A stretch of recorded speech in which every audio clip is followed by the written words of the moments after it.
दोस्तों नमस्कार। आप सभी का हमारे यूट्यूब चैनल पर स्वागत है। तो अगर आप क्लास 12th हिंदी के स्टूडेंट हैं और 2023 में बोर्ड परीक्षा देने वाले हैं तो आज की ये वीडियो आपके लिए बहुत ही महत्वपूर्ण है, क्योंकि आज के वीडियो में हम डिस्कस करने वाले रस, छंद और अलंकार के बारे में। ठीक, तो पूर्ण रूप से हम लोग रस और छंद और अलंकार को एक ही वीडियो में यानी कि आज के इसी वीडियो में समाप्त करेंगे, जो आपके बोर्ड परीक्षा में 6 नंबर का आता है, तीनों का अगर मिला करके बात आए तो। ठीक, और वैसे रस आपका 2 नंबर का आएगा, छंद भी आपका 2 नंबर का और अलंकार 2 नंबर का आता है। ठीक, तो अगर तीनों को मिला लिया जाए तो टोटल आपके 6 नंबर बनते हैं। तो आज अगर आप लोग पूरा वीडियो लास्ट तक देख लेते हैं तो आप लोग के 6 नंबर पूर्ण रूप से समाप्त हो जाएंगे। फिर कह सकते हैं कि 6 नंबर आप लोग अपने बोर्ड एग्जाम के लिए पक्के कर लेंगे। तो सबसे पहले हम लोग क्या देखेंगे, रस के बारे में, कि रस कितने प्रकार का होता है, कौन कौन सा प्रकार आपके लिए ज़्यादा महत्वपूर्ण है, किसको आप लोग को तैयार करके जाना चाहिए। उसके बाद फिर हम लोग छंद के बारे में देखेंगे कि कितने प्रकार आपके छंद के होते हैं और कौन कौन से आपके बोर्ड एग्जाम के लिए महत्वपूर्ण है। उसके बाद फिर हम लोग अलंकार के लिए देखेंगे कि अलंकार कितने प्रकार का होता है और कितने प्रकार के आपके महत्वपूर्ण अलंकार हैं आपके बोर्ड परीक्षा 2023 के लिए। ठीक, चलो दोस्तों बिना टाइम को वेस्ट करते हुए वीडियो को शुरू करते हैं। अगर आपको वीडियो पसंद आए तो वीडियो को लाइक कर दिएगा, चैनल को कर दिएगा सब्सक्राइब ऐसे ही महत्वपूर्ण वीडियोस को पाने के लिए। तो चलिए दोस्तों वीडियो को शुरू करते हैं। तो सबसे पहले हम लोग बात कर लेते हैं रस की। ठीक, तो आपकी जो बोर्ड परीक्षा में अगर हम लोग बताएं आपका सिलेबस के अनुसार तो आप लोग के 5 प्रकार के रस आपको पढ़ने हैं, जिसमें आप लोगों का जो श्रृंगार रस आपका होता है, पहला जो आपका है वीर रस है, दूसरा है आपका हास्य रस, तीसरा है आपका करुण रस, चौथा है आपका श्रृंगार रस और पांचवा है आपका शांत रस। ठीक, तो इन 5 प्रकार के रसों को पढ़ना है। इसमें से जो सबसे ज़्यादा महत्वपूर्ण जो आपका रस है वो आपका करुण रस और वहीं पे आपका हास्य रस, यानी कि ये दोनों जो आपके हैं बहुत ही महत्वपूर्ण हैं। इन दोनों को मैं आपको परिभाषा के माध्यम से, साथ ही मैं उसके उदाहरण के माध्यम से समझाऊंगा, और बाकी जितने भी आपके रस बचते हैं उन सभी का मैं एक तरीका बता दूंगा, जिससे आप लोग उसे क्या निकालना सीख जाएंगे, परिभाषा को लिखना सीख जाएंगे बहुत ही आसान तरीके से। ठीक, तो वीडियो में बने रहना। उसके बाद फिर हम लोग बात करें अगर अलंकार की, तो आपका जो अलंकार होता है वो आपके 6 प्रकार के होते हैं, जिसमें से मैं आप लोगों को 4 प्रकार बताऊंगा जो आपके बहुत ज़्यादा महत्वपूर्ण है आपके बोर्ड एग्जाम के लिए। पहला प्रकार है आपका अनुप्रास अलंकार, दूसरा प्रकार है आपका यमक अलंकार, तीसरा प्रकार है आपका श्लेष अलंकार, चौथा प्रकार है आपका उत्प्रेक्षा अलंकार और पांचवा प्रकार है उपमा और छठा प्रकार है आपका रूपक। ठीक, तो मैं आपको बता देना चाहता हूँ कि इसमें कौन कौन से प्रकार को हम लोग डिस्कस करेंगे। ठीक, तो सबसे पहले मैं आपको बता दूं कि ये वाला जो आपका अनुप्रास अलंकार, इसको हम लोग देखेंगे इस वीडियो में। यमक अलंकार को डिस्कस करेंगे, श्लेष अलंकार को डिस्कस करेंगे और आपका रूपक अलंकार को डिस्कस करेंगे। अगर इन चारों को अगर आप अच्छे तरीके से फॉलो कर लेते हैं तो आप लोगों का इसी में से कोई एक देखने को मिलेगा और आपका नंबर जो 2 होंगे पूर्ण से पक्के हो जाएंगे। ठीक, अब हम लोग बात करते हैं छंद की। तो छंद जो आपका होता है, 4 प्रकार के छंद आपको पढ़ने हैं, जिसमें आप लोग का जो पहला, दूसरा और तीसरा है दोनों बहुत ज़्यादा महत्वपूर्ण है, और चौथा हम लोग डिस्कस करेंगे ये भी। लेकिन मैं आपको बताऊंगा कि 3 प्रकार के जो आपके छंद होते हैं तीनों को हम लोग डिस्कस करेंगे। यानी कि अगर हम बात करें तो आपका जो पहला जो आपका होता है चौपाई, इसको हम लोग बताएंगे आपको इस वीडियो में, साथ ही में दोहा को बताएंगे और सोरठा को बताएंगे। ठीक, तो इन तीनों को अगर आप लोग तैयार कर लेते हैं तो भी आप लोग का 2 नंबर कन्फर्म हो जाएगा। ठीक, तो अब हम लोग बता देते हैं आप लोग को ये सारी चीज़ें। तो रस अगर आप लोग इन दोनों को तैयार कर लेते हैं तो इसमें से 90% चांस रहता है कि आप लोग को हास्य या करुण रस में से एक देखने को मिले। आपके बोर्ड एग्जाम में इस प्रकार से क्वेश्चन करता है कि वीर रस अथवा आस रस की में से एक की परिभाषा लिखो और उदाहरण लिखो। ठीक, या फिर पूछ लेगा हास्य या फिर करुण रस में से किसी एक की परिभाषा या फिर उसका उदाहरण लिखो। तो इस प्रकार से 2 पूछेगा जिसमें से एक करना रहेगा। ठीक, तो मैं आपको सभी चीज़ें मैं अच्छे तरीके से करा दूंगा। रस में हम लोग 2 को पूर्ण रूप से डिस्कस करेंगे और बाकी के जितने बचेंगे उन सभी का मैं परिभाषा लिखने को आपको बता दूंगा। और छंद की बात करें तो छंद में मैं आपको 3 प्रकार, तीनों बता दूंगा और एक बचेगा, तो अगर आप 3 तैयार कर लेंगे तो 3 में से एक तो आपका आ ही जाएगा। ठीक, और वहीं पे अलंकार की बात करें तो 6 में से मैं आपको 4 करा दूंगा, ताकि आप लोग का एक भी नंबर कटे ना यहाँ से। ठीक, तो ये बात हो गई इसकी। अब मैं आपको बता देता हूँ कि जो वीर रस होता है उसका स्थायी भाव है, कह सकते हैं आप लोग कि जो स्थायी भाव होता है बहुत महत्वपूर्ण होता है इसकी परिभाषा को लिखने के लिए, यानी रस की परिभाषा को लिखने के लिए स्थायी भाव बहुत महत्वपूर्ण होता है। तो वीर रस का जो स्थायी भाव होता है वो सभी, मतलब कि जितने भी आपके रस हैं उन सभी का मैं स्थायी भाव पहले आपको बता देता हूँ, ताकि जब हम लोग परिभाषा लिखेंगे तो उसमें आसानी हो। ठीक, तो सबसे पहले हम लोग क्या करेंगे, सबसे पहले हम लोग करेंगे वीर रस का स्थायी भाव। तो इसका स्थायी भाव आपका होता है उत्साह। दूसरा है आपका हास्य रस। ठीक, हास्य रस का स्थायी भाव जो आपका होता है वो आपका होता है हास्य। ठीक, तो इसमें क्या लिख देंगे आप, हास्य। इन सभी स्थायी भाव को अगर आप लोग याद कर लेंगे तो आप लोगों को परिभाषा लिखने में बिल्कुल भी कठिनाई नहीं होगी, बहुत आराम से आप लोग परिभाषा लिख लेंगे। करुण रस की बात करें तो करुण रस का स्थायी भाव आपका होता है शोक, और श्रृंगार रस जो आपका होता है उसका स्थायी भाव आपका होता है रति। ठीक, तो इसका क्या हो जाता है, रति हो जाता है। और वहीं पर शांत रस की बात करें तो शांत रस का जो स्थायी भाव होता है वो होता है आपका निर्वेद। ठीक। तो स्थायी भाव आप लोग ध्यान रखेंगे तो आप लोग परिभाषा बहुत आसानी से दे पाएंगे। अब मैं आपको हास्य रस और करुण रस की परिभाषा बताऊंगा, बस आप लोगों को सभी चीज जितने भी आपके रस हैं उन सभी की परिभाषा आपको समझ में आ जाएगी किस प्रकार से आपको लिखना है। ठीक। तो चलो रस की ओर बढ़ते हैं। तो रस का जो पहला जो हमने बताया था आपको कि हास्य रस आपके लिए बहुत महत्वपूर्ण है, तो सबसे पहले हम लोग हास्य रस को देखेंगे कि हास्य रस में कैसे कैसे हम लोग उसकी परिभाषा को लिखेंगे। ठीक। तो हास्य रस इस प्रकार से आप लोग परिभाषा लिखेंगे कि मैंने आपको अभी बताया हास्य रस का जो स्थायी भाव होता है वो क्या होता है, हास होता है। तो परिभाषा में आप लोग यही लिखेंगे कि हास्य रस का स्थायी भाव हास है। ठीक। जब हास नामक स्थायी भाव विभाव अनुभाव और संचारी भावों से संयोग करता है, यानी कह सकते हैं जुड़ता है, तो फिर क्या होता है, हास्य रस कहलाता है। तो ये चीज़ आपको समझ में आ गई। इसी प्रकार से अगर आपसे पूछ लिया जाए कि वीर रस की परिभाषा बताओ तो भी आप लोग यही चीज़ अपनाओगे। वीर रस का मैंने आपको बताया था स्थायी भाव कि वीर रस का स्थायी भाव उत्साह होता है। तो आप लोग यहाँ पर क्या करोगे, यहाँ पर आप लोग लिखोगे वीर रस का स्थायी भाव लिखने के बाद फिर यहाँ पर क्या लिखोगे, हास्य की जगह पर उत्साह कर दोगे। और उसके बाद फिर यहाँ पर जो आप लोग लिख रहे हैं कि जब यहाँ पर क्या कर देंगे हम लोग, उत्साह कर देंगे और बाकी पूरी चीज़ सेम लिख देंगे, बस यहाँ पर क्या कर देंगे आप लोग, वीर कर देंगे। ठीक। तो इस प्रकार से आप लोग समझ जाएंगे कि किस प्रकार से आपको परिभाषा लिखनी है। ठीक। केवल केवल केवल स्थायी भाव का खेल है।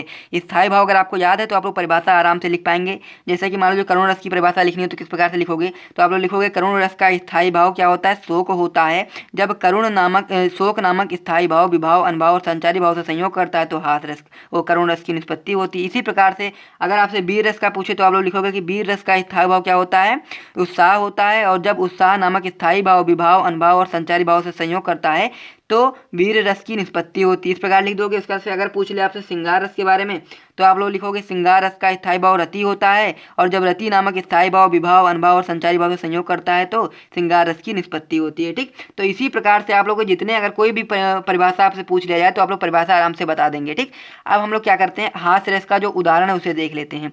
तो उदाहरण आपका है, नाना वाहन नाना वेशा विहसे शिव समाज निज देखा, कोहु मुखहीन विपुल मुख काहू बिन पद कर कोहु पद बाहू। ठीक। तो ये चीज़ हो गई आपकी क्या, उदाहरण की। अब आप लोगों को जो उदाहरण और एक परिभाषा, यानी कि परिभाषा लिखने के लिए 1 नंबर मिलता है, उदाहरण लिखने के लिए 1 नंबर मिलता है।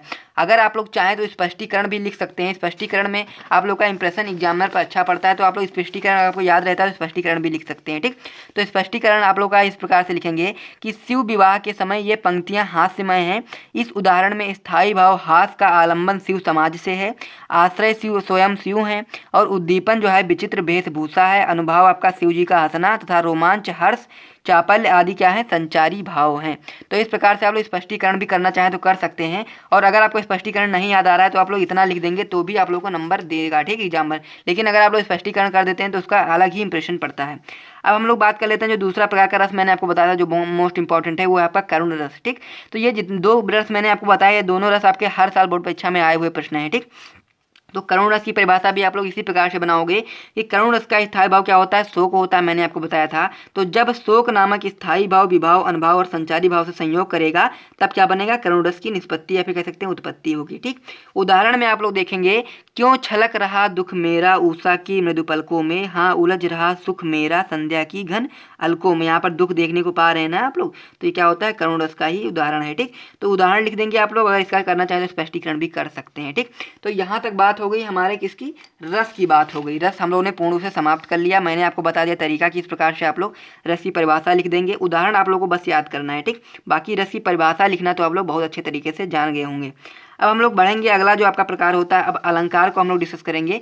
उसके बाद में फिर हम लोग चलेंगे किसकी ओर, छंद की ओर। तो अलंकार में मैंने आपको बताया था कि 4 आपके लिए बहुत ज़्यादा महत्वपूर्ण है, जिसमें आपका पहला है अनुप्रास अलंकार, दूसरा है आपका यमक अलंकार, तीसरा है श्रेष्ठ अलंकार और चौथा है रूपक अलंकार। इन चारों को अगर आप तैयार कर लेते हैं तो आपको इसी में से एक देखने को मिल जाएगा। ठीक।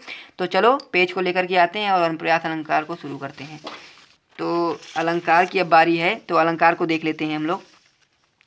तो अलंकार में सबसे पहला जो अलंकार है आपके लिए मोस्ट इंपॉर्टेंट, वो है आपका अनुप्रास अलंकार। ठीक। तो वह अलंकार जिसमें एक ही वर्ण जो आपका हो बार बार आवृत्ति हो, यानी कहने का मतलब ये है कि वह अलंकार जिसमें एक ही वर्ण की बार बार आवृत्ति हो, या फिर कह सकते हैं एक ही वर्ण बार बार आए, तो उसे हम लोग क्या कहते हैं, अनुप्रास अलंकार कहते हैं। उदाहरण के रूप में आप देख सकते हैं, कानन कठिन भयंकर भारी घोर घाम हिमवारी बयारी। ठीक, तो ये हो गई आपकी उदाहरण। अब आप लोग स्पष्टीकरण जब आप लोग करेंगे तो आप लोग को समझ में आ जाएगा कि कौन सा वर्ड है जिसकी बार बार आवृत्ति हो रही है, जिसकी वजह से ये अनुप्रास अलंकार है। ठीक, तो आप लोग, मैं आपको करके दिखा देता हूँ। यहाँ पर ब्लू पेन रखा था, हाँ, ये कि इस उदाहरण में, यानी कि जो ऊपर उदाहरण लिखा है, इस उदाहरण में आप लोग क्या देख पा रहे होंगे कि इस उदाहरण में का, ठीक, आप लोग देख पा रहे होंगे का और का 2 बार आ रहा है ना, तो का हो गया, यहाँ पर का हो गया। उसके बाद फिर कौन सा वर्ड 2 बार आ रहा है, आप लोग यहाँ पर देखेंगे तो भा आ रहा है और भा आ रहा है। ठीक, तो ये भा हो गया आपका। उसके बाद फिर अगर आप देखेंगे और कौन सा वर्ड आ रहा है, तो रा देखेंगे, यहाँ पर रा, यहाँ पर रा, 2 बार रा भी आ रहा है और नीचे भी रा आ रहा है, तो आप लोग कह देंगे इसको भी क्या। उसके बाद फिर देखेंगे और कौन सा घा, देखो अगर आप लोग तो यहाँ पे घोर घाम 2 बार यहाँ पे भी घा आया है, तो घा को भी लिख देंगे। ठीक, तो इस प्रकार से जब बार बार आवृत्ति हो किसी भी वर्ड की, तो क्या हो जाता है, ये ही आपका अनुप्रास अलंकार हो जाता है। ठीक, तो इसीलिए हम इसे क्या कहते हैं, इसीलिए आपका क्या होता है, अनुप्रास अलंकार, इसीलिए अनुप्रास अलंकार होता है। ठीक, इस प्रकार से आप लोग लिख देंगे। जब किसी वर्ड की एक से अधिक बार आवृत्ति होती है तो उसे हम लोग क्या कहते हैं, अनुप्रास अलंकार कहते हैं। तो ये हो गया आपका अनुप्रास अलंकार का परिभाषा, उसका फिर उदाहरण, फिर स्पष्टीकरण भी हम लोगों ने कर दिया। अब दूसरा मोस्ट इंपॉर्टेंट अलंकार है, वो है आपका यमक अलंकार। तो इसकी परिभाषा को हम लोग देख लेते हैं, और परिभाषा में सारी चीज़ें छिपी रहती हैं। परिभाषा आप लोग समझ जाएंगे तो आप लोग उदाहरण को भी समझ जाएंगे कि उदाहरण में क्या चीज़ कह रहा है। तो परिभाषा इस प्रकार से है, जब एक ही शब्द 2 या 2 से अधिक बार आए परंतु उसके जो अर्थ हों वो भिन्न भिन्न, यानी कहने का मतलब ये है कि शब्द तो एक ही हो लेकिन आए 2 बार और उसका जो अर्थ हो अलग अलग हो। ठीक, दोनों बार में उसका अर्थ क्या हो, अलग अलग हो, तो वो क्या हो रहा है, आपका यमक अलंकार कहलाता है। तो क्या कहलाता है, आपका यमक अलंकार कहलाता है। उदाहरण देखो, समझ में आएगा। तो उदाहरण में क्या कह रहा है कि काली घटा का घमंड घटा, नभ मंडल तारक वृंद खिले। तो आप लोग यहाँ पर देख पा रहे होंगे काली घटा और घमंड घटा, या भी कह सकते हैं, यहाँ पर भी घटा आ रहा है, यहाँ पर भी घटा आ रहा है, लेकिन क्या है, इसका जो घटा का मतलब है और इसका घटा का मतलब है, दोनों का मतलब अलग अलग है। तो इसीलिए क्या है, एक यमक अलंकार है। तो ये काली घटा का जो घटा का मतलब है, इसका मतलब है बादल, और जो यहाँ घमंड घटा के बगल में जो घटा लिखा है, इसका मतलब है कम हुआ, यानी कहने का मतलब ये है, जो काली घटा यानी कि काले बादल का घमंड कम हुआ। ठीक, तो इसे हम लोग इस प्रकार से कह सकते हैं। तो स्पष्टीकरण में यही चीज़ हम लोग को लिखनी है, तो किस प्रकार से लिखेंगे उसे समझ लो। इस उदाहरण में सबसे पहले क्या लिखेंगे हम लोग, इस उदाहरण में घटा शब्द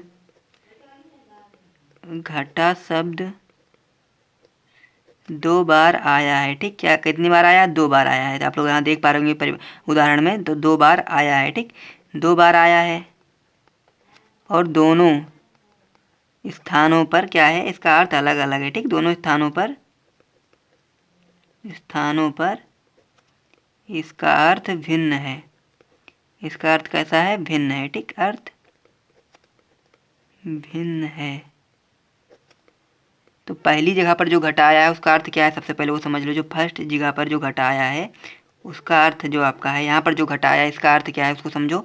तो यहाँ पर जो घटा है उसका अर्थ है बादल, और उसके बाद में जो दूसरे स्थान पर जो घटा है उसका अर्थ क्या है उसे भी समझ लो। यहाँ पर जो घटा लिखा है इसका अर्थ है आपका कम होना। ठीक, घटा का क्या मतलब है, कम हो जाना, या फिर कह सकते हैं कम होना, या फिर कम हो गया, कम हो गया। तो इस प्रकार से आप लोग का जो दूसरा जो अलंकार था उसे भी हम लोग डिस्कस कर लिया, यमक अलंकार। ये भी आप लोग को अच्छे तरीके समझ में आ गया होगा, मैं उम्मीद करता हूँ। अगर आपको समझ में आ गया है तो लाइक कर दें वीडियो को। अब बढ़ते हैं, जो आपका जो तीसरा प्रकार का अलंकार है उससे भी देख लेते हैं, जो आपका होता है रूपक अलंकार। तो उसे भी हम लोग डिस्कस कर लेंगे, उसका फिर श्लेष अलंकार को डिस्कस कर लेंगे। बस आप लोग का अलंकार का टॉपिक हो जाएगा समाप्त। और इन्हीं चारों अलंकारों को अगर आप लोगों ने ध्यान से याद कर लिया तो आप लोग को इसी में से देखने को मिलेगा, और आप लोग का नंबर जो होंगे वो एक भी नंबर आपका कटेगा नहीं। तो जो आपका जो अगला अलंकार है वो है आपका रूपक अलंकार। तो इसमें क्या होता है, जहाँ उपमेय में उपमान का निषेध रहित आरोप हो वहाँ क्या होता है, रूपक अलंकार कहलाता है। अब हम लोग बात कर लेते हैं कि ये उपमेय और उपमान होता क्या है। तो ये समझ लो सबसे पहले। तो जो आपका उपमेय होता है इसका मतलब क्या होता है। ठीक, तो उपमेय का जो मतलब होता है जिसकी तुलना की जाए। ठीक, जिसकी भी तुलना की जाएगी उदाहरण में, उसका क्या हो जाएगा, वो उपमेय होगा। ठीक, जिसकी तुलना की जाए। और जो आपका उपमान होता है उसे भी समझ लो, उपमान। तो उपमान जो आपका होता है जिससे तुलना की जाए, ठीक, जिससे तुलना करी जाएगी वो आपका हो जाएगा उपमान, और जिसकी तुलना की जाएगी उसका क्या हो जाएगा, वो आपका हो जाएगा उपमेय, ठीक। तो जिससे तुलना की जाएगी वो क्या होगा, आपका उपमान होगा, जिससे तुलना की जाए। तो ये चीज़ हो गई उपमेय उपमान के बारे में। अब उदाहरण देखोगे तो समझ में आ जाएगा, ठीक। तो उदाहरण क्या दिया है, चरण कमल बंदो हरिराई। तो श्री कृष्ण के जो पैर हैं, ठीक, क्या है, श्री कृष्ण के जो चरण हैं उनकी तुलना किससे की गई, कमल से की गई, ठीक। तो जो श्री कृष्ण के पैर हैं उसको हम लोग क्या कहेंगे, उसको हम लोग कह देंगे उपमेय, ठीक। तो उपमेय हो जाएगा चरण, और जो आप उपमान की बात करें तो उपमान आपका हो जाएगा कमल। यहाँ पर आपको ये चीज़ पता होनी चाहिए कि मैंने आपको बताया था कि उपमेय का मतलब होता है जिसकी तुलना की जाए। तो श्री कृष्ण के पैरों की तुलना की जा रही ना, कि चरण की तुलना की जा रही कमल से, तो ये क्या हो जाएगा, चरण आपका उपमेय हो जाएगा और उपमान आपका कमल हो जाएगा, ठीक। तो इस प्रकार से आप लोग समझ गए होंगे। अब हम लोग बात कर लेते हैं जो आपका लास्ट जो आपका अलंकार है वो किस प्रकार से, उसे किस प्रकार से करना उसे समझ लो। श्लेष अलंकार इसको कहते हैं। तो श्लेष अलंकार जो आपका होता है जब एक शब्द एक ही बार आए, ठीक, कहने मतलब ये है कि जब एक शब्द एक ही बार प्रयुक्त होता है किंतु उसके दो या फिर दो से अधिक अर्थ होते हैं। कहने मतलब ये है कि जब उदाहरण में आप लोग देखेंगे एक शब्द एक ही बार आ रहा है लेकिन उसका जो अर्थ है वो दो या दो से अधिक है, ठीक, तो उसे हम लोग क्या कहते हैं, श्लेष अलंकार कहते हैं। उदाहरण के लिए आप लोग यहाँ देख सकते हैं, चिरजीवो जोरी जुरे क्यों ना स्नेह गंभीर, को घटी ये वृष भानुजा ये हलधर के वीर, ठीक। तो यहाँ पर आप लोग देख पा रहे होंगे एक वृष भानुजा वर्ड आ रहा है और एक आपका आ रहा है हलधर, ठीक। तो ये जो वर्ड तो आपका एक ही है लेकिन इसके अर्थ दो हैं, ठीक। जैसे वृष भानुजा की अगर हम लोग बात करें स्पष्टीकरण में, वृष भानुजा, तो वृष भानुजा का जो पहला अर्थ है आप लोगों को पता से पहले वो बता देता हूँ कि जो वृष भानुजा का पहला अर्थ होता है वो होता है आपका राजा वृषभानु की पुत्री राधा, ठीक, राजा वृषभानु की पुत्री कौन, राजा पुत्री, ठीक, राजा वृषभानु की पुत्री, ठीक, ये चीज़ हो गई। उसके बाद में फिर क्या है, यहाँ पर आप लोग राधा भी कर देंगे, ठीक। दूसरा है आपका वृषभानु का जो मतलब है वो है बैल की बहन गाय, ठीक। वृषभ माने क्या होता है, बैल होता है, और बैल की बहन गाय को हम लोग क्या कहते हैं, वृषभानुजा कहते हैं, ठीक। तो क्या कर देंगे आप लोग यहाँ पर, दूसरा जो इसका अर्थ होगा बैल की बहन गाय। तो ये एक तो बात हो गई आपकी वृषभानुजा की। अब हम लोग जो दूसरा देखा था हलधर, तो इसका क्या मतलब होता है, इसका भी दो अर्थ होते हैं। तो हलधर का जो दो अर्थ होते हैं उसे भी समझ लो। तो हलधर का जो पहला अर्थ होता है आपका होता है कि जो हलधर का पहला अर्थ होता है वो होता है आपका बलराम, और दूसरा जो आपका अर्थ होता है वो आपका होता है बैल, ठीक।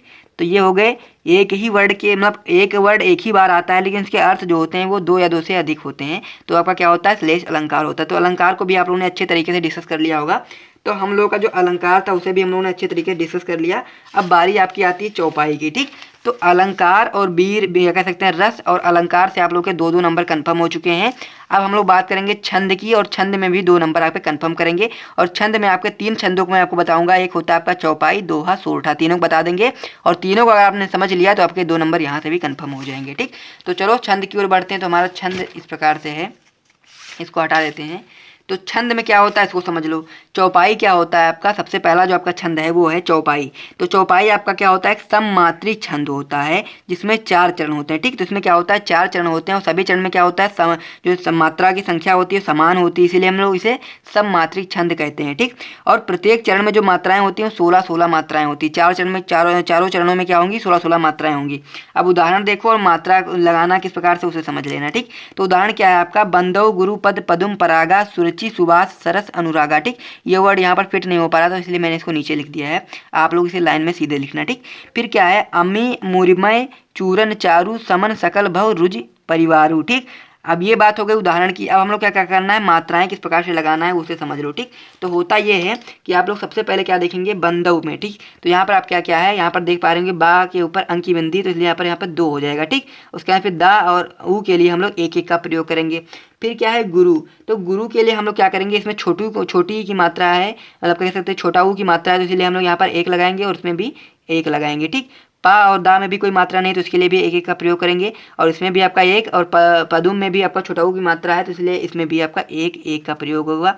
फिर परागा में आपका पी जो आपका पा है उसके लिए आपका एक होगा, और यहाँ पर रा पे देख पा रहे होंगे कि बड़ा की मात्रा है तो इसलिए हम लोग यहाँ पर दो का प्रयोग करेंगे, और गा में भी आपका दो का प्रयोग करेंगे क्योंकि इसमें भी आपका बड़ा की मात्रा है, ठीक। फिर आप बात कर लेते हैं अगला जो आपका लाइन है, या फिर कह सकते हैं यात्रा अगला जो चरण है, तो उसमें क्या है, सुरुचि। तो सुरुचि में आप लोग देख पा रहे हैं छोटी की मात्रा है, तो यहाँ पर भी आपका एक एक ही होगा। फिर सुवास में भी आपका छोटी की मात्रा है, वाह में आप लोग देख पा रहे हैं कि बड़ा की मात्रा है, तो यहाँ पर 2 हो जाएगा और यहाँ पर 1 हो जाएगा। ठीक, सरस में आपका एक हो जाएगा। अनुरागा में आप लोग का 1 यहाँ पर हो जाएगा। उसके अंदर फिर आपका नु में भी आपका क्या है, 1 हो जाएगा, कि यहाँ पर छोटी की मात्रा है। ठीक, छोटा की मात्रा सॉरी।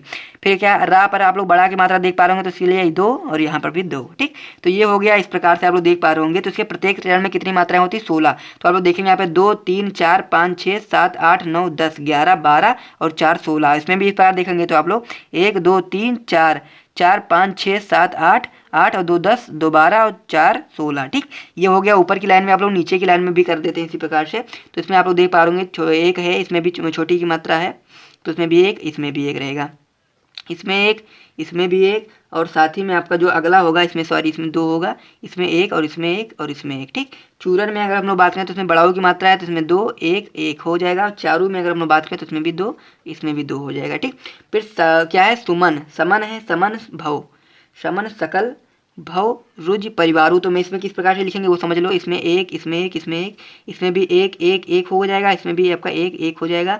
और रुज, रुज जो आपका है, रुज में भी आपका 1 1 ही रहेगा। परिवारू अगर आप लोग देखेंगे तो परिवारू में आपका पा पर 1 रहेगा, रा पे छोटी की मात्रा है तो उसमें भी 1 रहेगा, और वाह पे आपका 2 रहेगा। ठीक, इस पर 2 रहेगा, और रू पे जो आपका होगा उस पर भी आपका 2 रहेगा। तो इस प्रकार से आप लोगों को मात्राएं लगानी है इस पर।